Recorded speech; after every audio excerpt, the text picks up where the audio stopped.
ভাই টিভিএস যদি বাইক ল'ম বুলি ভাবি আছে মানে পইচা যদি অল্প কম আছে মানে ইএমআই যদি ল'ম বুলি ভাবিছে যেনেকৈ 8,000-9,000 টকাৰ ভিতৰত যদি ল'ম বুলি ভাবিছে এনেকৈ টিভিএস ৰেডিয়ন এইখন মই লৈছিলোঁ 8,000 টকাত। এতিয়া বৰ্তমান এইটো গোৱালপাৰা হয়, এইখন মই গুৱাহাটীৰ পৰা লৈছিলোঁ, কিন্তু এতিয়া মানে গোৱালপাৰাত মানে কিমান টকাত দি আছে এইখন কমপ্লিট কম বাই ভিডিঅ'টোত, খালি ভিডিঅ'টো স্কিপ নকৰাকৈ লাষ্ট লৈ চাই থাকক। তো ভাই এইখন এতিয়া বৰ্তমান মানে আমাৰ গোৱালপাৰাত যদি আপুনি লয় এইখন আপুনি 13,000 টকা দিলে এইখন লৈ আহিব পাৰিব। মানে 13,000 টকা দিয়াৰ পিছত আপুনি ভোটাৰ আই কাৰ্ড, পেন কাৰ্ড, আধাৰ কাৰ্ড, আৰু যদি আপুনি গোৱালপাৰাৰ লোকেল হয় তেতিয়াহ'লে আপোনাক বেংক কিখন নালাগে, লাইনৰ বিলখন নালাগে আৰু NOC নালাগে। আৰু যদি আপুনি বাহিৰৰ পৰা হয় তেতিয়াহ'লে লাইনৰ বিল আৰু NOCখন লাগিব। আৰু 13,000 টকা দিলে মানে দাদাজনে কৈ আছে 13,000 টকা দিলে এইখন বাইক আপুনি লৈ আহিব পাৰিব, টিভিএছ ৰেডিয়নখন।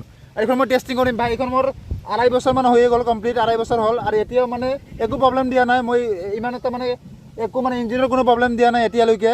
আৰু গাড়ীখনৰ খালি মানে কি টায়াৰটো অকণমান খচিছে, চাওক অকণমান টায়াৰটো অকণমান কমজোৰি হৈছে, টায়াৰটো চাগে প্ৰায় আৰু 1 বছৰমান যাব, 1 বছৰমান পিছত চাগে চেঞ্জ কৰিব লাগিব, কিন্তু একো প্ৰব্লেম নাই। বহুত দিনৰ পৰা চলাই আছোঁ, আজি 2 বছৰ কণ্টিনিউ চলালোঁ মই। আৰু গুৱাহাটীত ৰেপিডো মাৰিলোঁ এইখন বাইক দি, কিন্তু 110cc হিচাপে বেষ্ট বুলি ক'ব পাৰোঁ। কিন্তু এইখন যদি আপুনি ল'ম বুলি ভাবিছে 13,000 টকা দিলে হৈ যাব। আৰু যদি আপাচিখন আছে, আপাচি RTR যোনখন 160খন আছে, এইখন যদি আপুনি লয় তেতিয়াহ'লে কৈছে 22,000 টকা দিব লাগিব। 22,000 টকা দিলে আপুনি বিন্দাছ এইখন ঘৰত লৈ আহিব পাৰিব।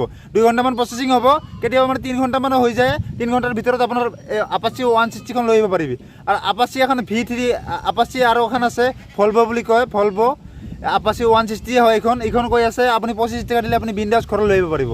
আৰু কেইখনমান বাইক আছে স্পৰ্টবিলাক আছে 100cc বাইকবিলাক, এইবিলাক কৈ আছে 13,000-14,000 টকা দিলে বিন্দাছ ওলাব। খালি আপোনাৰ যোনখন বেংকৰ পাছবুকখন আছে এইখন চাব, মানে যদি কাৰেণ্ট হয় তেতিয়াহ'লে আপুনি বিন্দাছ 15,000-16,000 টকাত 13,000 টকাটো পাব।